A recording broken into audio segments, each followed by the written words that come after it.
Real World Radio. This is your host, Brother Rich, and I'm back with Professor Griff and Sister Zaza Ali. Welcome back, family.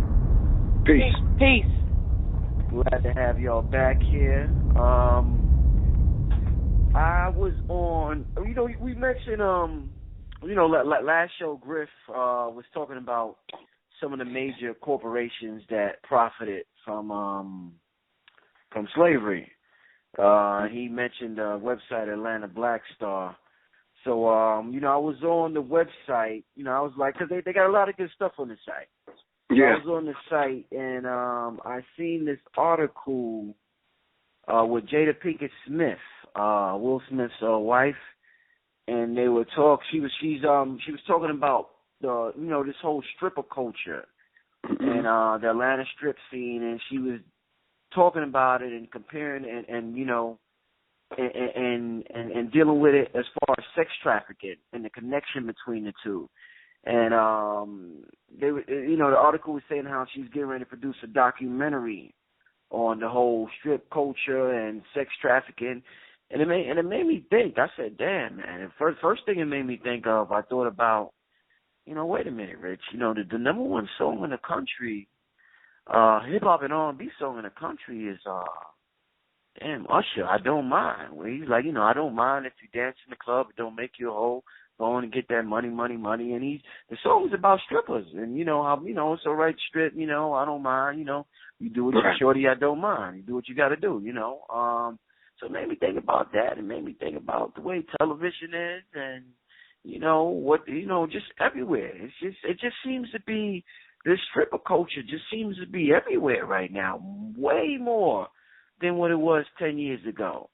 You hear about young girls going to the strip club. They go to the strip clubs for their birthday parties. The clubs when I was 19 and 20, and we wanted to go out and have a good time, we went to the club to dance. Now the clubs is damn near played out. Now shit, you go to the strip club. The 20-year-old young adults, they ain't going to the club. They going to the strip club. So I said, damn, I need to talk to Griff and Zaza about this one. So I guess just to start out with, it's what are you guys' sentiments? Because it's something that's having a huge impact on black culture and black life in America, and it's having a huge influence on these young girls and the young males. I don't want to exclude the males, the young females and the young males. So what, just to start out with, I guess, Griff and Zaza, what are your sentiments on the glorification of the stripper culture and the fact that a lot of these girls are being sexually exploited, like Jada Pinkett Smith pointed out, but nobody seems to care about that. They just, having a good time, see some naked women and stuff like that. What's your sentiments on that?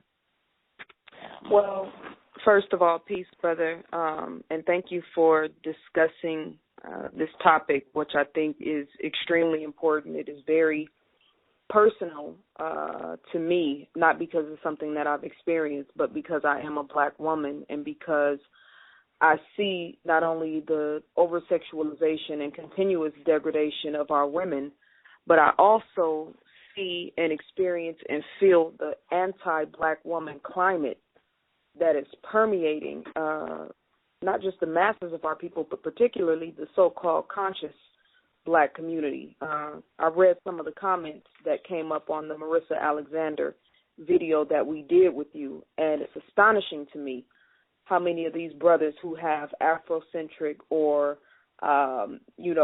pseudo-conscious names, attached to their screen names, who have absolutely no love for black women. The vitriol that I see displayed by a lot of our men or males, I should say, goes hand in hand with this conversation. This is also personal to me because I know a sister, Sarah Cruzen, who spent 19 years in jail. She was sex trafficked. She was molested by a pimp, and he ended up putting her out on the track when she was 13 years old, and she ended up murdering him. So she spent 19 years in jail, and by the grace of God, she was released last year also a young sister named Centoya Brown, who is still incarcerated, who basically had the same story. She was a prostitute, and she ended up killing a white trick.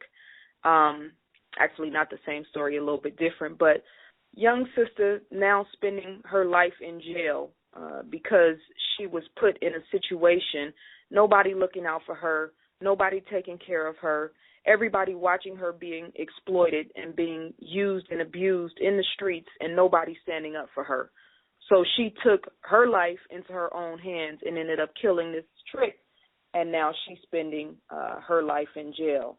So this is a very timely subject, an important subject to me.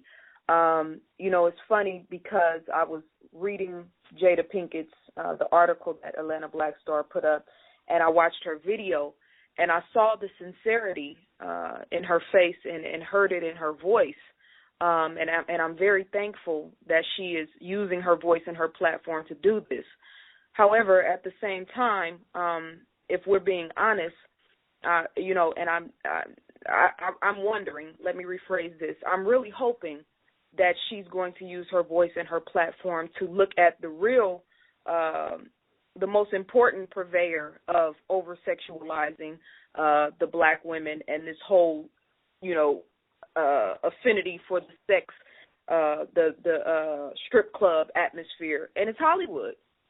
And if we remember, Ice Cube put a movie out called Players Club. And when Players Club came out, that's when the ball started rolling as far as, that traction of that life looking somewhat glamorous. And then we've had, It's Hard Out Here for a Pimp, Snoop hanging out with Bishop Don Juan, this whole idea of pimps being glamorous and the whole, making it rain in the club. What is making it rain? You in the strip club throwing money at women like a clown. So, we got rappers and ball players with pictures, thousands of pictures of these brothers in the strip club throwing money at women. And then you have, I told Griff this not too long ago, and I'm just trying to approach this from a different perspective, then go directly at the topic. But I told Griff I was looking for jeans recently. And, it's a little bit harder for sister to find the right kind of jeans. But all the pants, all the jeans, I would say 90 to 95% of the pants in the stores right now are skinny jeans for women. I went to the Gap. I went to Banana Republic. I went to Nordstrom. I went to Bloomingdale's. All of the pants are skinny jeans. The shoes right now that the majority of the sisters are wearing, including the celebrities and the stars, they're the ones who start the trends, are the stripper shoes, the shoes that they only used to wear in the strip club. And I'm looking at women everywhere I go now, even young sisters in high school, wearing these stripper shoes. So it's like, okay, this has been a slow, methodical process that started back in the 90s of this whole affinity towards this whole stripper culture. And then we have, reality TV. They had a strip tease in the movie that Jada Pinkett was in, Set It Off. Queen Latifah and her dyke girlfriend, that was a strip tease. Will Smith in his movie with Martin Lawrence, what was it? Bad Boys. They were in the strip club. So now it's like all of the movies, not all of them, but a lot of the movies, Kevin Hart's movie recently I was watching, there's a strip club scene in there. You can't even watch an NFL or an NBA game without seeing half-naked women shaking their behind. You're just trying to watch a game. So it's bigger than just the Atlanta strip club scene, but I'm glad she's shedding a light on that, because when I came to Atlanta, I was like, what the hell? Every corner there's a strip club. Like, literally, it blew me away. So I appreciate her and applaud her for doing that, and I just hope that she's going to shine a bigger light on the real demon, if you will, which is Hollywood, which is setting all of this into play. Yes, Brother Rich. I think we have to approach this from the standpoint of having the energy and having the intent, Brother Rich, on not only looking out for Brother Rich's daughter or Griff's daughter or Zaza's daughter.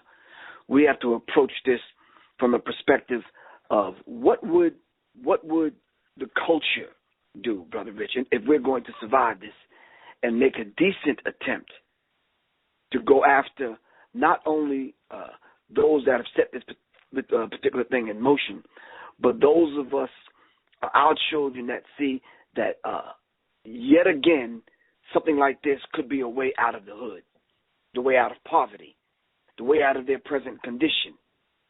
So we have to understand that. And understanding it from that perspective, Brother Rich, and as Zaza did a few minutes ago, coming at it from a different perspective, because we can hit this head on, and we can go into Jada, we can go into Will, we can go into Hollywood, we can go into what's happening with the rappers and this kind of thing, which I think most people listening to this would expect that we would do.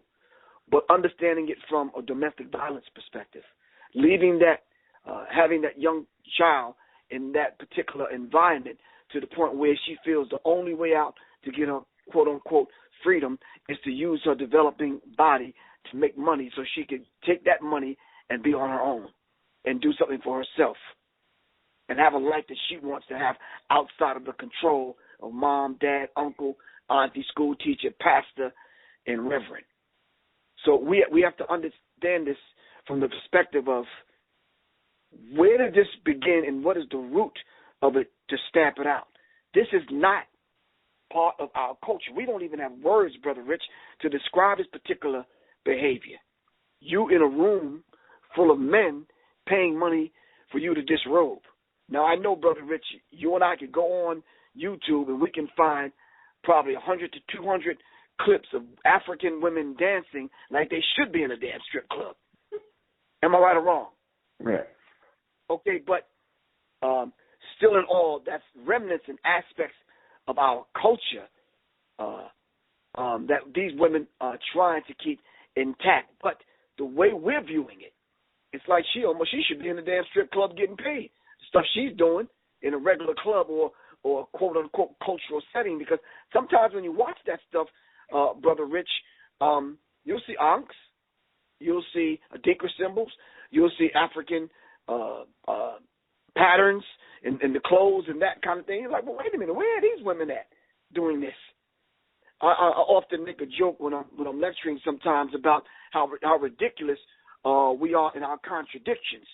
We want to be strippers, but yet we want to be conscious. We want to wear a red, black, and green thong and a kente cloth G-string. You understand what I'm saying?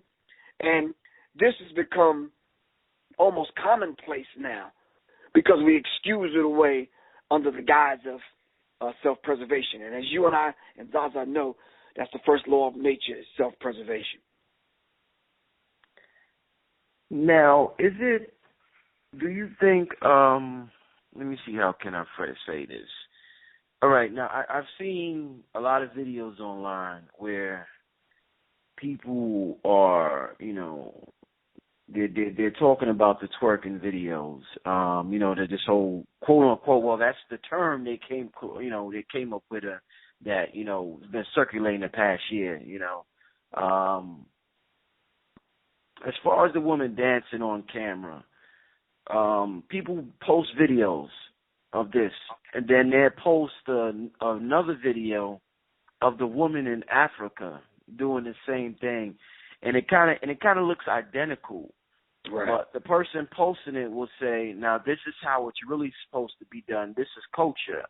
Now the question I have for you and Zaza is, do we have such an inferiority complex that a black person 100,000 miles away or whatever 1,000 miles away could do the same thing we're doing here in America, but when we do it, it's degrading and it's sexual exploitation and it's bad, but when they do it and they're 10 shades darker and because they speak a different language, now all of a sudden it becomes culture.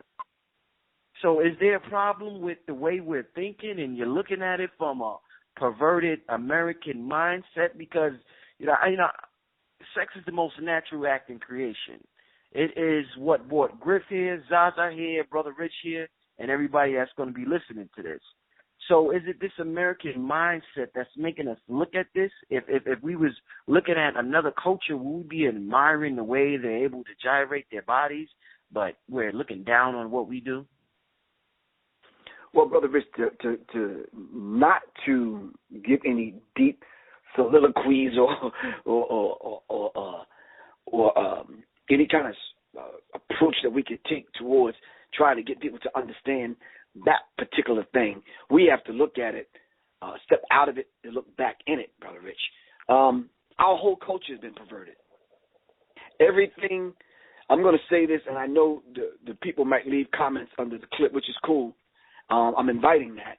But everything that is traditionally black and positive, white people have made a perversion at it, made it perverse. Everything that is black, we are made to feel some kind of pain from it. So if they make everything black painful, we will pull away from black. We will pull away from tradition.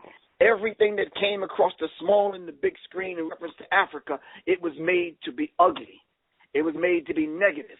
So we didn't want to be black and we didn't want to be African. Here we are, fast forward 2015. Twerking is on the scene. Strip clubs have made black women so-called, Brother Rich, underline so-called independent. Independent of boyfriends, independent of husbands. Roles have been reversed. Husbands are home now. Wife is out working at the strip club, comes home in the morning. If the husband has a job, he's off to work, or she has another job. So we have to understand the whole entire culture, Brother Rich, have been perverted to the point now they're taking, as Black Dot says, as I often quote him, they've taken the lowest essence of what the culture has to offer, and they give it maximum exposure. So much so it's leading into another area, Brother Rich, which I think feeds the whole strip culture. So now that we're twerking, and now that we're taking this African tradition of festivals and rituals and dance to celebrate, but because women are hefty in the back in Africa, now women here, not so hefty, have to go out and buy ass, buy some butt, get butt injections in order to shake what, as they say, shake what your mama gave you. Now it's shake what the doctor gave you. You understand what I'm saying? So now they're in the strip club. Now a whole different aspect of the culture has been introduced for not only white doctors to make money, but for the culture to get more and more perverted. So now we're opening up ourselves to not only be injected by this madness and having these deformities. Sometimes you see these women, Brother Rich, small waist, no thighs, and a huge butt, which we know is not normal. All right? Some of these shows that I used to go to in Atlanta, the hair shows or the car shows or the bike shows or some of the festivals, you see these women all the time. I call them the hair, butt, and gut shows. And it's really, truly ridiculous. Yes, it is our culture, but by the time it's filtered through those white hands and the lens of white people, through the lens and through the hands and through the filter of racism, white supremacy, it's always going to be perverted, Brother Rich. You know, we talk about things. We talk about our situation and our condition in a way. I always say we talk about things the way we want them to be, opposed to how they really are. Those sisters that you see in Africa in tribal settings have the protection of their men, protection of their communities, and they are surrounded by men and communities and families who don't go crazy at the sight of seeing a naked woman, because, as you mentioned, it's natural, it's divine, and it's not really something that in a civilized society would cause human beings to go crazy. But we do not live in a civilized society, and we are not in Africa anymore. I'm going to repeat that again. We are not in Africa anymore. In 2011, 170,000 black children went missing, disappeared. I don't know what the statistics are on how many of them were found, because they're obviously either not keeping track or the numbers are so small of those who were actually found that it doesn't warrant being promoted by the FBI or the companies who keep track of that type of stuff. 170,000 black children in 2011. According to the rape statistics, it's called the website RAINN, Rape, Abuse, and Incest National Network, every 107 seconds, somebody in America is raped. Every 177 seconds. So, like, what are we talking about when we talk about twerking being something trying to promote or make sense of young black women and black women in particular making videos because they're really looking for attention that they're not getting in their own lives, that they didn't get from their mothers and their fathers, and that they're not getting from the men in their lives, or that they need money, or that they need some sort of affection, so they turn to the internet where nobody gives a damn about them. Brothers salivating over these women. I've seen some of these brothers, and I'm not going to call them by name, but some of them same brothers that I've rubbed elbows with in New York who call themselves conscious, posting pictures of black women with their asses all in the camera, and men with names like Bey and Muhammad and Akhenaten and Ankh and all of these so-called conscious names salivating over the body of a black woman. What happened to protecting and respecting black women? Is that all we have to offer? Is our shape? Is the way our bodies are made? I've never seen any of these men come on and praise the mind of the black woman. I'm not talking about Griff or the brothers who are known for that. I'm talking about the ones who always talk about the black woman's body. Is that all we have to offer? Is our hip-to-ass ratio? Is the size of our breasts?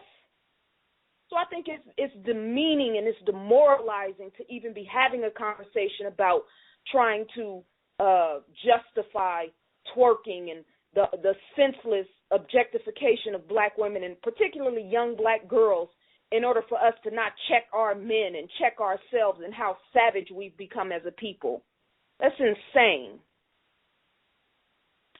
What do you, Zaza and Griff, why do you guys think more young women are attending these strip clubs more than ever? I mean, when I was young, I remember just hearing men talk about strip clubs, and like I said, when I first started the conversation, you hear a lot of girls now saying they're going there for their birthday party, or it's Friday night, let's go to here in New York we got Sin City, let's go to Sin City. So a group of girls go to Sin City. Why are more girls frequenting? And these girls, they're quote unquote, they say they're quote unquote straight, they're not gay, but what is it about the law of the strip club where now even these girls who say they're straight want to go to the strip club to see, a woman dance or, whatever it is that they do?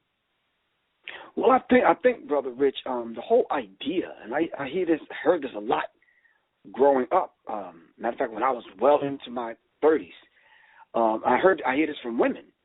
The whole idea of just having fun. Let me put something out there. I had a security guard company when I was going through the police academy, PSTI, here in Atlanta.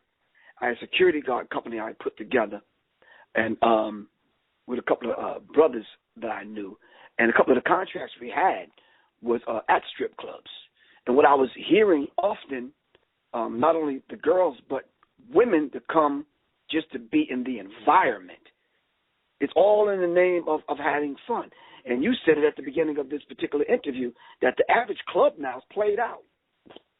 The women want to be where the men are, and the men want to be where they can see the women. Women now, because the lines are being blurred between the sexes, women want to have fun just like the men. And they want to be just like the men. They want to do what men can do. And if men are in the club making it rain and spending money on naked women, watching naked women drinking and having a good time, that's what the women want to do. So now when you go in a strip club, it's predominantly women in the club, treating it like it's a normal, regular club. But let's get something straight, Brother Rich. As I said earlier in this particular interview, if you do go to a regular club, some of this perversion and some of the stuff that's going on in a regular club, you might as well be at the strip club. What's the damn difference, Brother Rich? So if we understand that particular dynamic, let me read something to you. It says strip clubs where prostitution and trafficking happen. See, we think the strip club is just a place where we go, we can have fun. But if you pull back one layer of what goes on at the strip club, and you talk to some of the people that actually work there at the strip club, they'll tell you the horrific stories of women coming through there underaged, some being trafficked, some being in there under the age of 16, 15, 14. Being the manager that night being paid off to let Shaliqua, who's 14, because she has a developing body, work in there. You understand what I'm saying? Police officers being paid off, tipping managers and club owners when there's going to be a raid or when they're coming through to check license or permits. That goes on in Atlanta all the time. So it says strip clubs where prostitution and trafficking happen. In hundreds of research interviews, sex buyers tell us that they can always find minor girls in strip clubs. A 15-year-old girl who had gone missing from Boston was found at Cheaters, a strip club in Providence, Rhode Island. Police arrested her trafficker/pimp. Nevertheless, a Cheaters spokesman, probably a pimp, lied and said at Cheaters, that they only hire girls 18 or above, and they always check for 2 forms of ID, which we know that ain't true, because most women that I know that are in their 50s, 40s, and 50s now used to have fake ID to sneak in clubs. We all know that's common, right or wrong. So it says, at Breaking Free, we understand the connection between stripping, prostitution, and trafficking. We see between 400 and 500 women and girls per year who have been trafficked and prostituted by their pimps, drug dealers, and or by organized criminals in gangs. One woman said, I met him at a strip club. He seemed so kind and understanding. Over a short period of time, we started a relationship. It was then that my whole life changed. He told me that he wanted me to start charging for sex. He said I was already doing it by taking off all my clothes and giving lap dances. After months of sexual and physical and verbal abuse, I told him that that was enough, that I was done, that I wanted to leave this life of stripping and prostitution. He gave me a choice. You either fuck or die. These were my only options. I chose the first one because I had seen what he had done to others. It took me 4 years to leave this monster, but I did. Ms. Carter continued, stripping is a gateway into prostitution. I'm going to repeat that. Stripping is a gateway into prostitution, and I've seen it for myself, Brother Rich. Those women, towards the end of the month, trying to make their rent for the first. All right, if they can't do it dancing, they'll do it with tricking. Stripping is a gateway into prostitution. It's the place where training begins. Until we as a society recognize all forms of sexual exploitation, including stripping, we will never end the vicious cycle of sex trafficking and prostitution. Well, I think that was excellent what he said, and I totally agree. He talked about trying to get the attention of men, which I wrote down and I underlined, and then also women trying to do what men do. This whole idea of trying to have sex without affection. I know women like that who think, you could just, have sex with a man and just keep it pushing.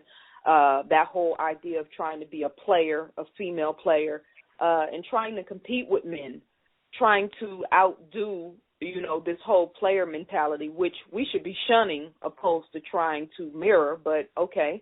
But we're living in a society it doesn't have any boundaries. They're blurring the lines of everything. So the homosexuality, we just posted an article about some men who started a male AKA sorority at college. I can't remember which one. But we're seeing the lines being blurred constantly. So now I remember I was in Dallas some years back. I was probably like 21, and we had just came from a concert, and everybody was like, let's go to the strip club. And I'm from California, so I'm like, what are you talking about? Let's go to the strip club. Like, what do you mean? Every day went to the strip club, and I stayed in the car because I don't do strip clubs. I don't like women. Why would I be in a strip club watching women dance? And they're like, no, it's cool.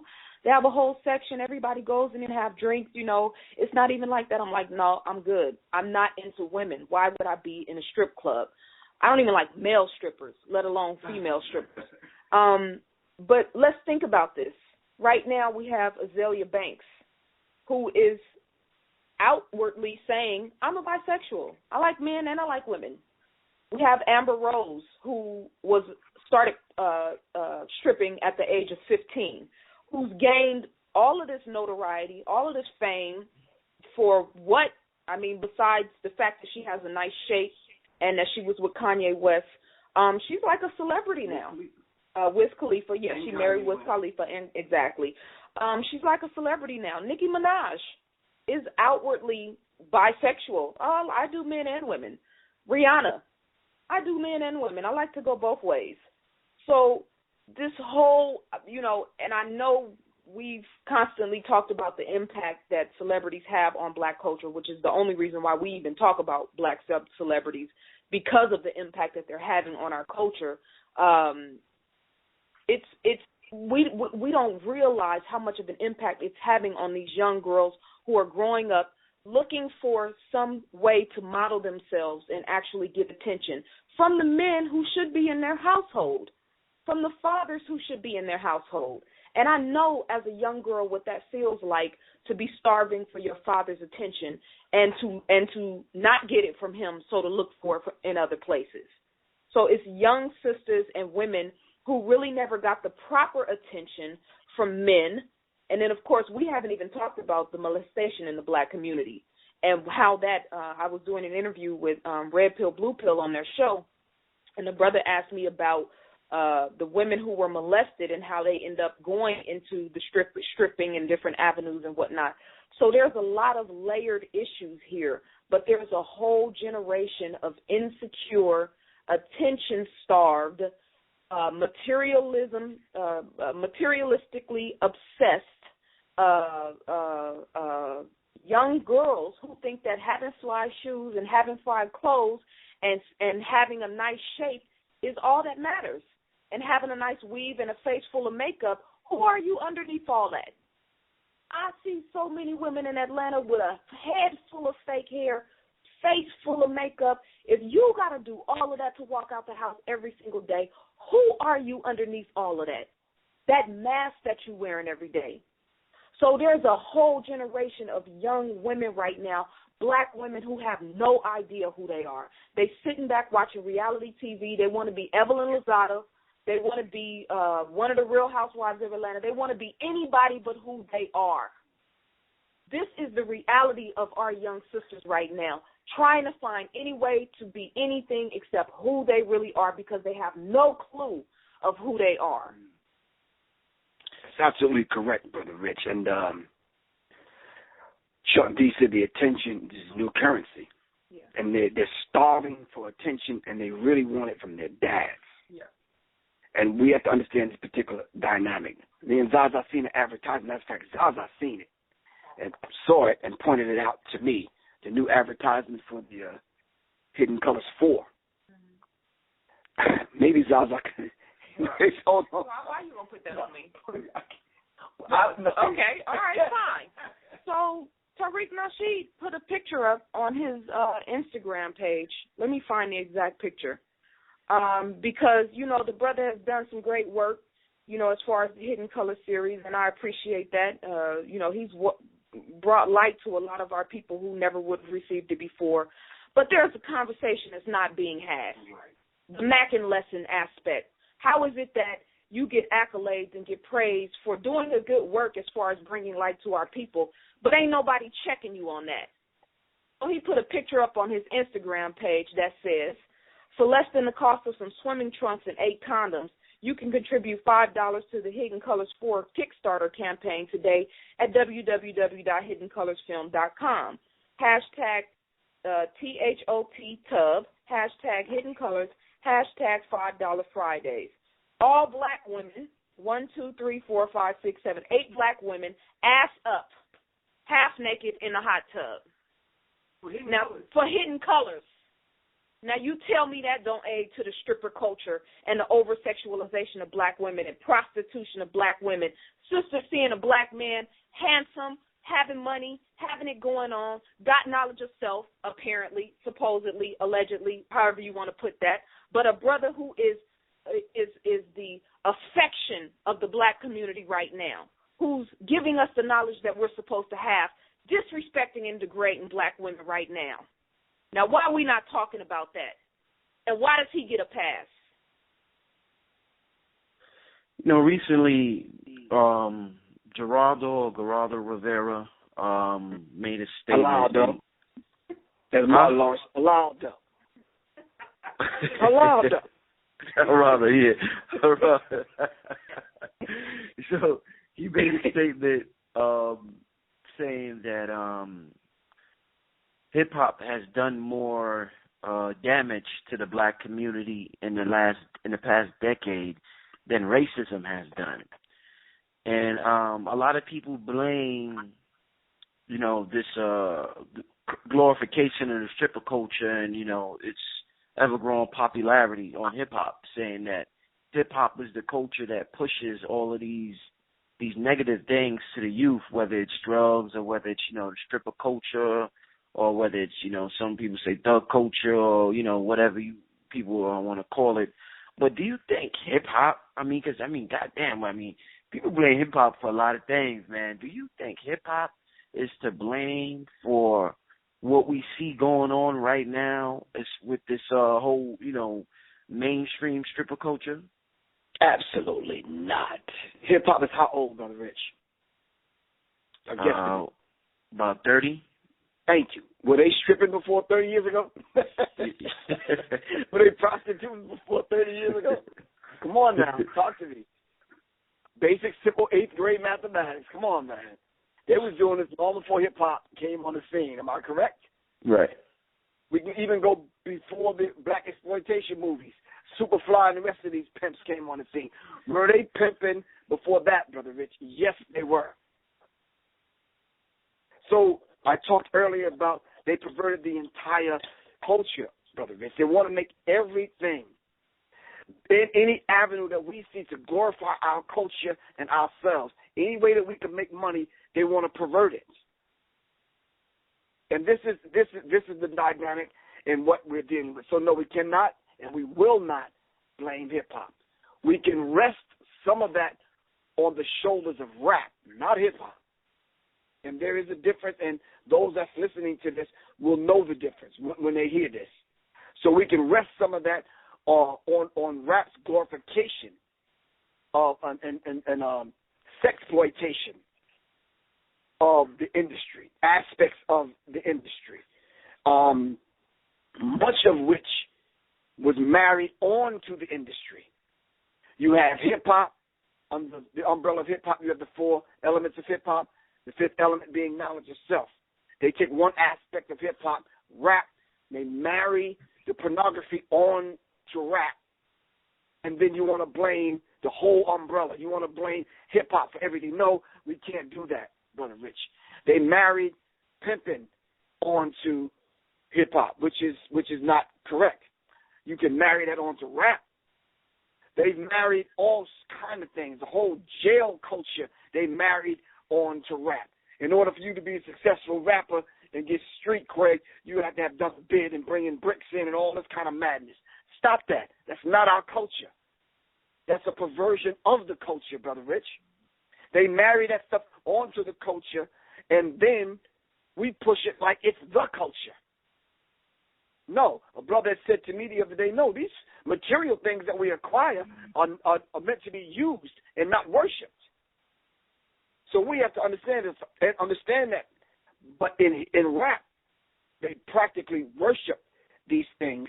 And coming along with the whip, the jewelry, the money, you just have to have, a gang of chicks with you to represent that particular status or that level of success, if I could put it that way, keeping it pseudo-clean.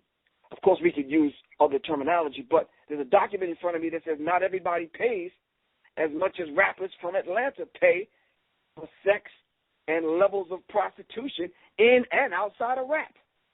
The typical pricing structure on the streets is $50 to $100 for oral sex, Brother Rich. Sometimes $70 to $150 for full service. Now, I don't really know the terminology. Maybe y'all could tell me. But anyway, however, drug-addicted sex workers charge as little as $10 for oral sex. You prostituting on a goddamn budget. $10. Anyway, for $50 for full service. Online sex workers charge from $60 to $100 for 15 minutes, from $250 to $300 per hour. Check this next one out. One law enforcement officer noted that the younger the girl, the higher the price. So you could have a girl at 18 that's going to charge $450 an hour to $350 an hour. And that's kind of funny, because he says as you see them getting older into their 30s, unless they have a specialty, you're going to see them charge less and less and less as they get older. God forbid if they have some bullet wounds and some scars like they do in the strip clubs in Atlanta. And you know they doing it damn near for free. You understand what I'm saying? A ride home and some goddamn Skittles. Let me see. I like how you're able to take like these serious, heavy topics and turn them into jokes about skills. Man, I was reading this report on race and prostitution, and it says it did a breakdown of prostitution in Chicago, one particular district, and it says that 89% of the arrests in this particular district were females, 9.6% were male purchasers, and only 0.6% were pimps. And I want to highlight that because the prostitutes and the females are the ones who are being penalized. The pimps and the Johns, or the tricks, if you will, are not being as actively pursued, if you will. Can we blame that on hip-hop? They said in Chicago, 75% of female prostitution arrests were black women. And for girls under the age of 18, black children make up 55% of all prostitution-related arrests. This is in the United States, and that's the FBI statistic. Is that hip-hop's doing? Black Dot said they take the lowest essence of what we have to offer and they give it maximum exposure. And Griff always makes sure to check the difference between rap and hip-hop. They saw the power of hip-hop, and corporate control took over, and now it's racism trying to destroy hip-hop opposed to hip-hop actually doing damage or destroying the black community. The fact that he would even say hip-hop has done more damage to the black community than racism is insane, because racism is what is propelling the madness that we see in rap today. I remember I was reading an article about, what's the youngster who just got arrested, who did the song? Bobby Shmurda? Yeah, Bobby Shmurda. Brother wrote a very good article where he was talking about the fact that you have all these artists now, these who get YouTube fame, and then they'll get signed. They have one song, they get signed. They never really blow up as far as their album, never really make any real money. So it's not about the money. It's about putting a certain image in front of the people. We can't blame hip-hop for prostitution and murder in black community and drugs in the black community. The government put drugs, heroin and crack cocaine in the black community, and cocaine. So it's always, just like the Eric Garner and Michael Brown situation, we always end up being we're the victims as well as our own oppressors, our worst enemy. They always find a way to point the finger back at us instead of looking at the root of the issues, which is the system of racism, which has allowed white people to be to create this system of white supremacy. When I was coming up, I remember self-destruction.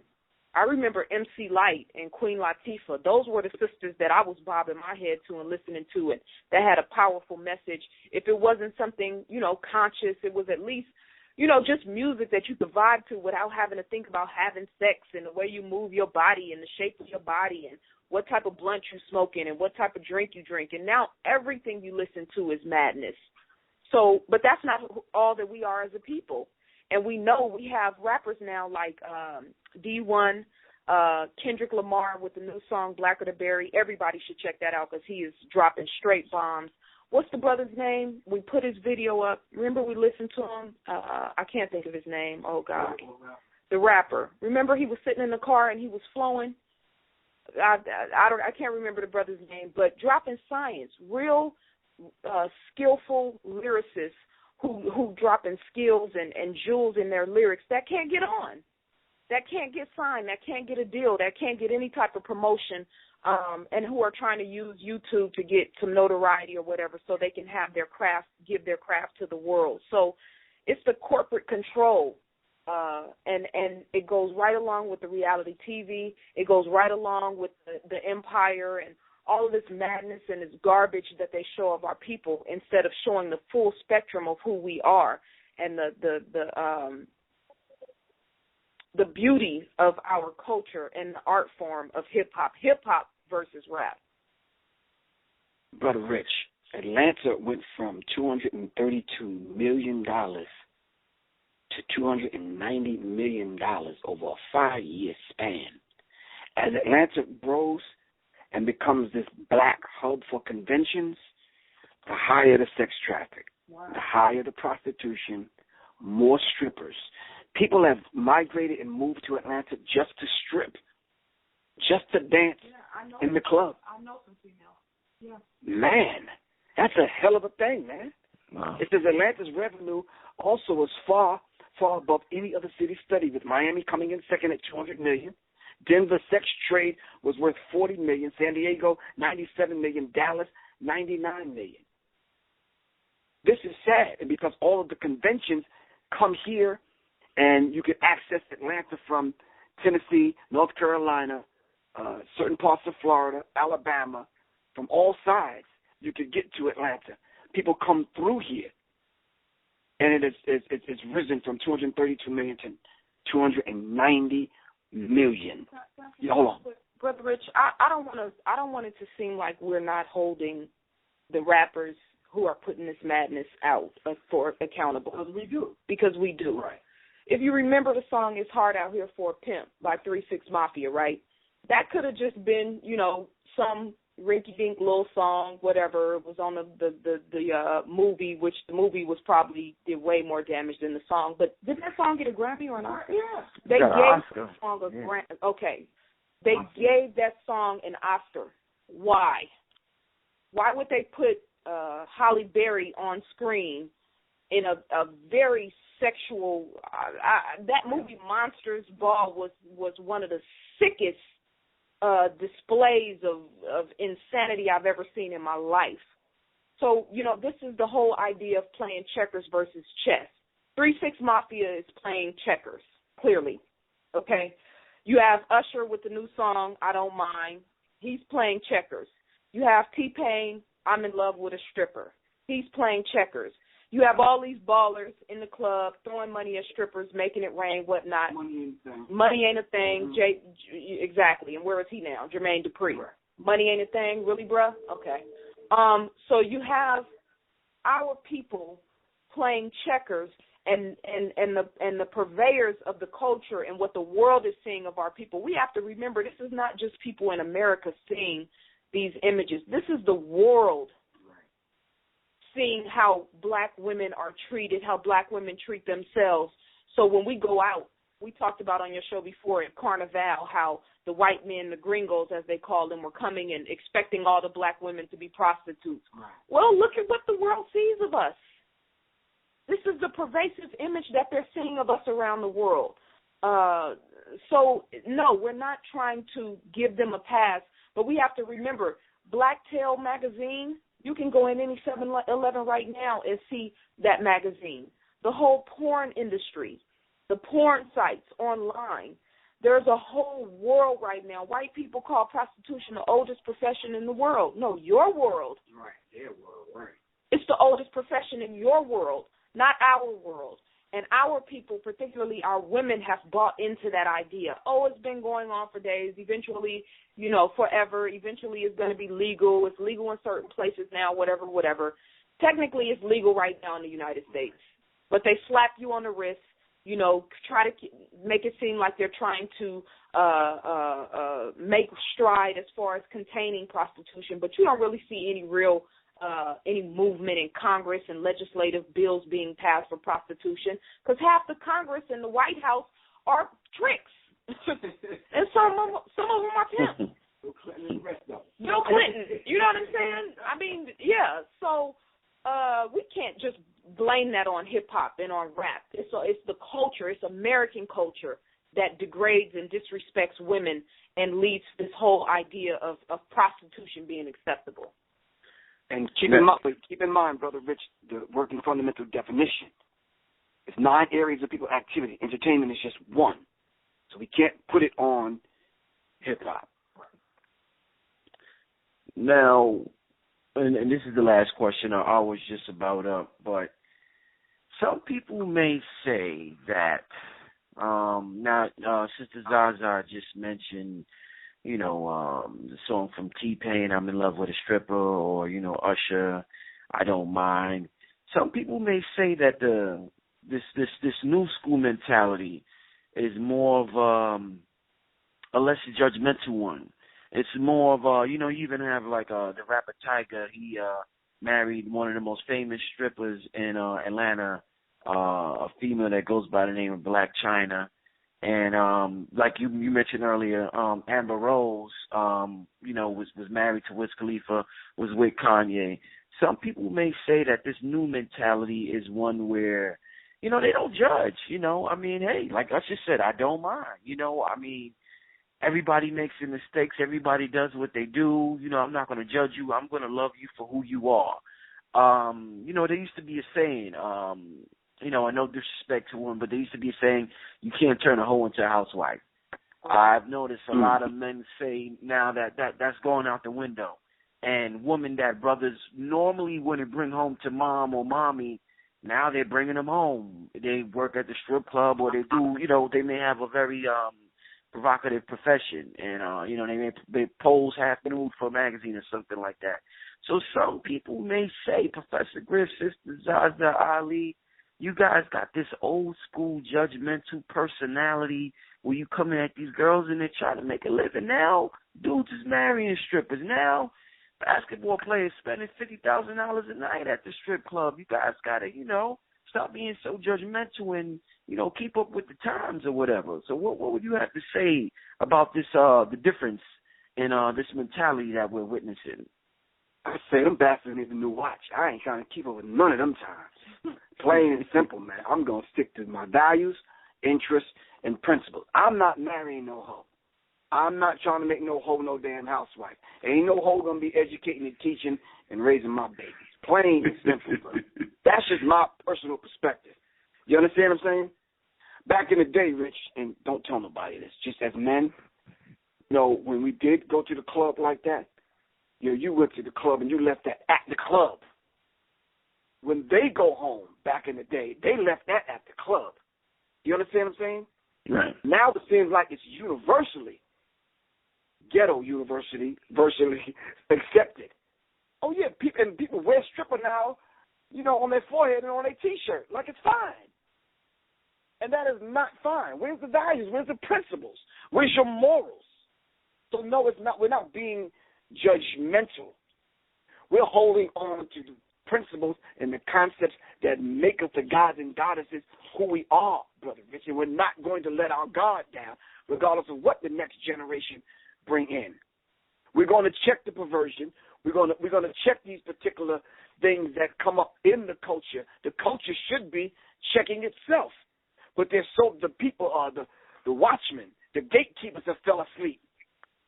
We found the damn gatekeepers at the goddamn strip club, not able to come out of the strip club and survive the experience. You understand what I'm saying? So I'm saying, Brother Rich, in a nutshell, we're not trying to be judgmental over that next generation that's coming up. But the next generation that's coming up is not supporting those values, interests, and principles that we've passed down to them. That's the bedrock and the foundation of who we are as a people. That's what we're trying to say. And I hope they get it, and because we can't put it in the language that they speak right now because they can't think past themselves. How many of them same people that have married strippers got the approval of the African village? Got approval of the elder, right? Got approval and sat in the ass circle. You remember we went over the ass circle, Brother Rich? Right. Sat in that circle and let the family question them. Stop that, man. They feel they're independent now. They do what they want to. I got my own money. I buy my own clothes, my own food. I got my own apartment. I'm independent. I do what I want to do. And they feel that they're independent of the culture. You've just put yourself in the position to be a victim of racism, white supremacy. That's exactly who racism, white supremacy is looking for. People just like that, so they can be used as cannon fodder. Well, you know, God judges. You know what I'm saying? And this whole idea of this new culture that's coming about where people are standing back and saying, stop being so judgmental, we live in a different time, we this, we that. No, we live in the white man's world, but the natural laws of the universe are still at hand. Right. We talk a lot about what women want. What men want. And I want to flip this conversation real quick because, this whole idea of who the man decides to bring home to mother. And, a lot of these sisters out here want a Tyga or want a Wiz Khalifa or want a Kanye West, who have all respectfully, wifed hoes. And I mean that with no disrespect, but it just is what it is. That's not to say that they can't change, that they can't be redeemed, but it is what it is. How many of them are still with them? Kanye West is holding on. But what is his daughter, Northwest, going to say when she sees the video of her mother having sex with Ray J? Because she's going to see it. Right. What is Amber Rose's, will she have a son? I'm not sure. Well, I believe she has a son. What is her son going to think when he sees the images that are pervasive of her on the Internet? So, you can tell a lot about a man by the woman he's with.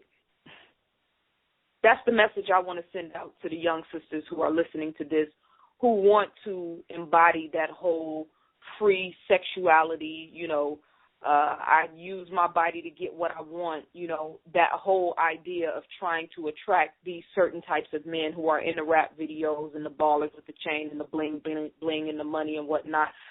Them women took the easy route. It's not hard to take a few dancing lessons. We got stripper lessons now. They'll teach you how to be a stripper. We even got so-called conscious women trying to teach our women about the importance of knowing how to strip to please your man, which is insane, but that's another show. They took the easy route.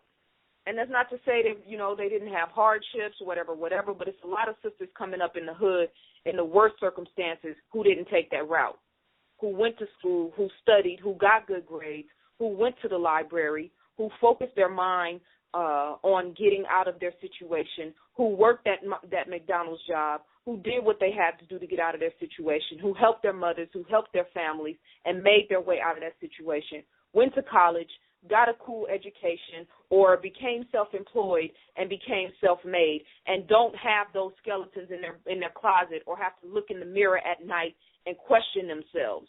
Because what really matters is not the men who are applauding you while you're on stage or the likes that you get on Facebook or Instagram. It's when you're alone by yourself, being able to be comfortable with yourself and to feel safe, secure. What you feel about yourself, what you do when nobody's looking. So now Eve is married, but there's a video out on the Internet of her eating another woman's stuff, box, if you will. What is she going to tell her children? This is what these young sisters have to think about, and women right now who are subjecting themselves and objectifying themselves to try to get a man or just to try to get fame. A lot of these sisters just want money. They just want some sort of ease and comfort in their lives, and it's all about the money. It's about getting on. But when you look at your life 10 years or 15 years or 20 years down the road, and you have to answer for the things that you've done, are you going to be dying inside every time you see those pictures? Or men looking at you, slapping you on the ass when you walk into the room because they saw a picture of you naked? or calling you a bitch and disrespecting you because they can't get what they want. Because you look like a hoe on the internet, so why I can't get a piece of that? This is the savage society that we live in. So the message for the women who are listening to this is, I promise you, if you take the road less traveled, if you focus on getting your mind right and going against the grain, don't do what everybody else is doing. You're not unique anymore. You're not one of the few. You're one of the many. 90% of the women in Atlanta look exactly the same. Yep. 90% of the women on TV look exactly the same. There's nothing unique about them. What's unique about you? What can you give to the world that nobody else can give to the world? And I guarantee you, it's not your body. It's not the shape of your ass. It's not your cup size. It's not going to the doctor and getting cut and nipped and getting your nose tucked and having on as much makeup and getting the blonde streaks. It's none of that. It's something that's inside of you that only you can give to the world. It's not going to be found in an Instagram picture and on Facebook and showing your body. It's none of that. You have to tap into yourself and see what that one thing is. Don't be like everybody else. Because 2 weeks from now, nobody's going to care about you and nobody's going to be talking about you. And if you get raped and laid out in the street somewhere, nobody's going to care. Put yourself in a position for that to not happen. Brother Rich, these unique gifts that we've been given by the Creator deposited in us. Everyone has a will, and it's a free will, Brother Rich. Right. And we can express these gifts however we want to express them. All right? Some people, Brother Rich, hopefully it's no one listening. Some people, Brother Rich, never connect with those gifts that's deposited in them. And they end up living their whole entire lives trying to be like someone else. There's 10 surprising and counterintuitive facts about what we're talking about in dealing with the strip culture as it relates to sex trafficking. And here they are. Boys make up 50% of the sex trafficked victims in the United States. Boys. Wow. Young boys, Brother Rich, not girls. Number 2, most children who are sex trafficked don't have a traditional pimp, as we know a pimp to be. It's your boyfriend's brother's cousin's uncle who see you and get you a job at the club or turn you on to somebody or get you hooked on drugs, and you're introduced to it that way. Number 3, many youth show surprisingly amount of, it says many youth show a surprising amount of agency and control over their work. They're being controlled, watched over, fed, housed. That's an infrastructure, Brother Rich. That's an infrastructure. 4, for the most exploited children, the trafficking situation is not the greatest trauma they've endured. The majority have a history of sexual abuse and neglect in the home and in the family. I can honestly say now in the conscious community. 5, trafficked children are treated as criminals despite federal law classifying anyone under 18 years of age a victim. You a grown-ass man having sex with a 14 or 15-year-old. That is rape. That's rape. Oh, 15-year-old can't give you goddamn consent to have sex. That is rape. Women make up buyers as well as traffickers. Women. Online websites such as Backpage.com can be a sex trafficker's heaven or haven. They go on these sites looking for young girls. Know the code words. Know the players in the game. Number 8, criminalizing commercial sex work and branding trafficking as the same as raising the stakes for victims. 2 more. 9, most kids engaged in trafficking don't consider themselves criminals. They look at it like someone's looking out for them and doing something for them. Because the way it's presented to them, it's like, okay, just do this favor for me, or do this, or go out on a date and do this, and, your situation will be better. So they don't look at it as being, victims. Last but not least, number 10, sex trafficking funds and resources are misappropriated. It's while the United States has spent over $1.2 billion fighting sex trafficking globally, much of those funds have been misallocated on advertising an anti-trafficking campaign which bring absolutely no results. I asked Zaza a question the other day about Ted Gunderson, who made the statement about the success rate of putting missing children on milk cartons. They said they had too much success, so they had to start taking the children off the milk cartons. Because the CIA is involved in sex trafficking all over the world. So we have to understand that to that particular degree, Brother Rich. You know, I want to thank y'all for coming with these statistics and doing your homework, man. Because I came kind of late with this topic, but I definitely want to do it. And y'all came heavy with some stuff tonight, man. So, you know, definitely appreciate Professor Griff, Sister Zaza for, you know, doing this show and, you know, breaking it down the way only y'all two can. And at this time, as always, please give your information. I know y'all got some lectures coming up, contact info, whatever you got going on. Let the people know so they can contact y'all and get at y'all. Oh, okay. Well, they can reach me, Professor Griff, at 678-557-2919. We're on Facebook, Enemy Minds Radio on Facebook, and our Twitter handle is Enemy Minds Radio also, and we're on every Tuesday and Thursday on Blog Talk Radio /Minds Matter. The name of the show is Enemy Minds. I'll find it right now. Okay. You can email us for information about upcoming events, lectures, DVDs, whatnot, at mindsmatter, MINDZMATTERBTRS@gmail.com. We are bringing the goddess, Dr. Frances Cresswell Singh, as well as Marimba Ani and myself. We will be doing the Divine Goddess Principle in Atlanta, honoring the Mothers of Civilization. That is Saturday, May 23rd. You can contact Griff for more info. We're also going to be honoring Dr. Joy DeGruy, Dr. Ava Muhammad, and Amina Matthews, and Sister Tynetta Muhammad just passed away 2 days ago. So we will be honoring her as well, adding her to the bill. We definitely want to send our condolences and our love to the Nation of Islam as well as to her children and her family. She was a scholar and a great teacher and a scientist. She's definitely one of my heroes. So rest in power to Sister Tynetta Muhammad. And Brother Rich, one other announcement. We're doing the Signs of the Times at Al Salam in Jacksonville, Florida, 1625 North Pearl Street, Sunday, March 8th, 2015. That's with Dr. Scott Whitaker, who's going to be talking about Ebola and other weapons of mass population control, and Sister Zaza Ali.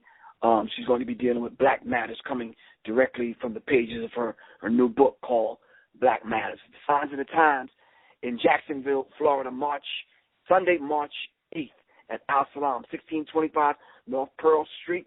You can call me for information, man. 678-557-2919. All right, y'all, and this Brother Rich. Check out the website, as always, y'all, www.undergroundrailroadnet.com. And we will see you guys next week. We signing out, y'all. Peace. Peace. Peace.